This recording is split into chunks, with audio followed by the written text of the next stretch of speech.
Hello viewer, and welcome to the second episode of my Sketchy Stories series. Today I'll be going through my Boku no Hero / My Hero Academia fan art. So, again, spoiler warning for Boku no Hero in case you haven't seen it, and let's get to it.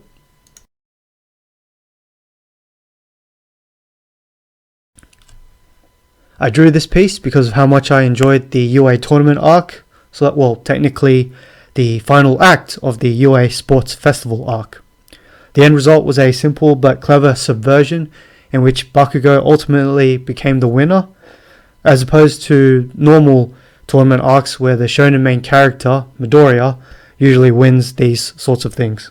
Of course, you can read and watch all about it to see how events unfolded. And yeah, in the arc there were some cool battles, such as seeing Bakugo fighting against Uraraka, and Todoroki versus Midoriya. From here, we got to learn a bit more about the One for All quirk. There was some cool character development, especially from Todoroki, and with it, an underlying dark side to the whole hero society in Boku no Hero.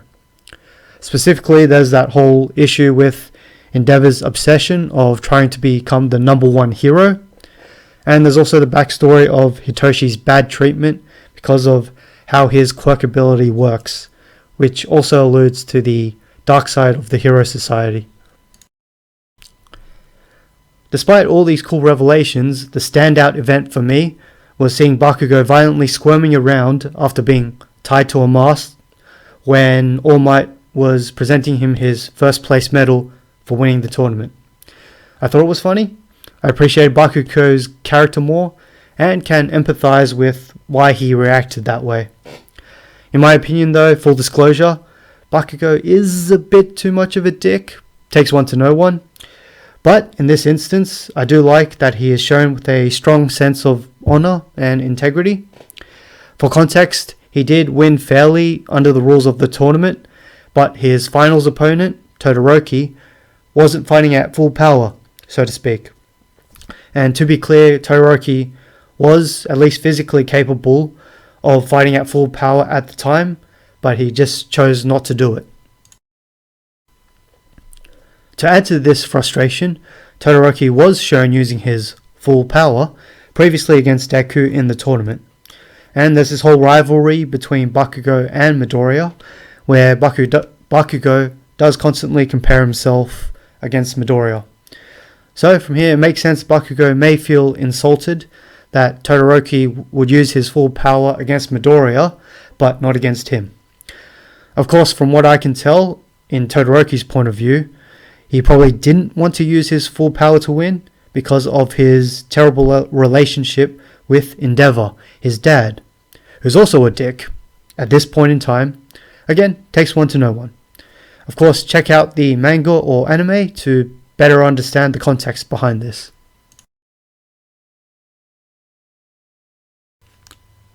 So that's the story behind my inspiration. Now, time to talk about the drawing.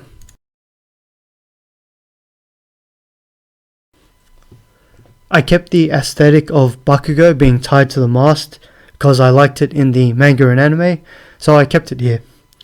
Using the first place medal as a makeshift muzzle for Bakugo, I feel, is a nice bit of symbolism that he's both being restrained and forced to accept his medal.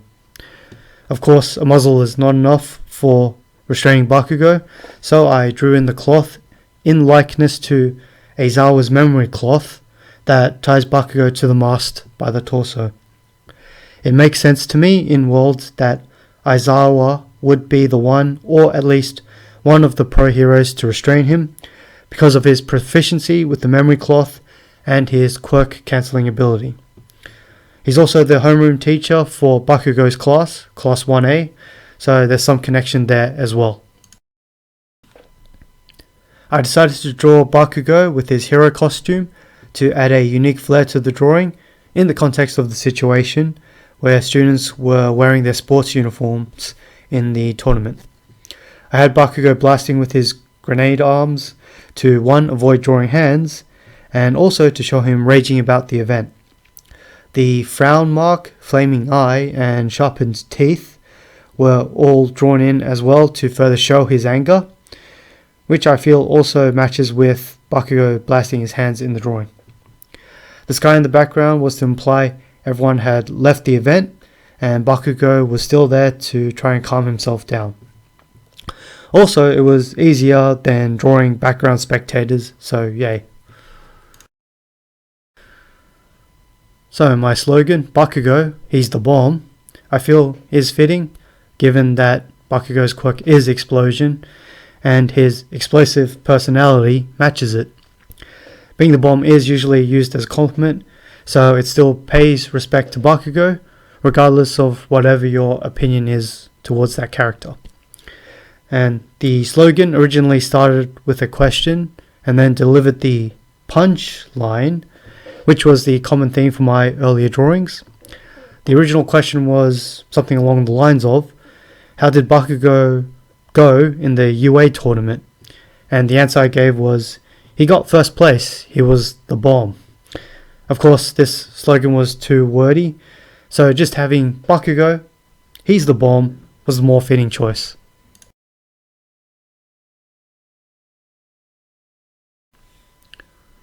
Well, that's pretty much all I have to say about the inking process. Now on to my next rant.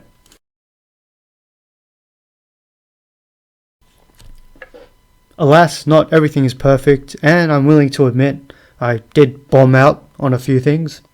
Some persistent flaws I have, and not just with this drawing, but many others to come, was my shaky line work and inability to draw a good circle free-handed. From my certain point of view, the shaky line work is probably worst in the drawing of Bakugo's ears and predominantly his left shoulder. And of course the grenade hands could probably be smoothed out better as well. And for drawing circles, I usually tend to leave a little knob at the end of drawing the circle, which is something I'm still trying to fix up post-editing. That is to say, I need to do a post-edit process for my drawings. Also, I have trouble maintaining a consistent circle size, which was made more obvious with the shoulder things on Bakugo's costume. And look at the drawing, in hindsight, I noticed that I did miss out on colouring in the circles on Bakugo's V-collar, which, again, I need a post-editing process to work on that. Next, I reckon the ears could have been more, ear-shaped, rather than the semicircular shapes that it turned out to be. Also, you may have noticed that I kind of got a bit lazy trying to add details to the ears, in the sense that there are no details in this drawing, and it may have been carried on to some of my other future drawings. Finally, the main issue that stands out to me is the alignment of Bakugo's grenade arms, which looks a bit too twisted for human anatomy, looking at it in hindsight. My intent was to make sure originally that the explosions from the hands didn't obscure the face, but probably thinking through this, I could have just drawn the explosions smaller to not obscure the face.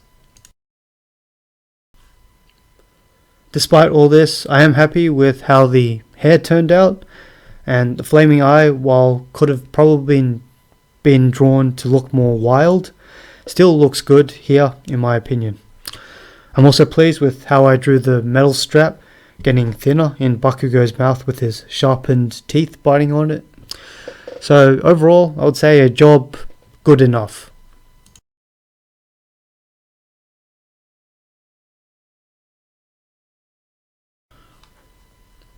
Alright, so that's it about this drawing. Hope you enjoyed the backstory behind my fan art, or you at least enjoyed the background noise I provided. So, thanks for watching, and hope to see you next time.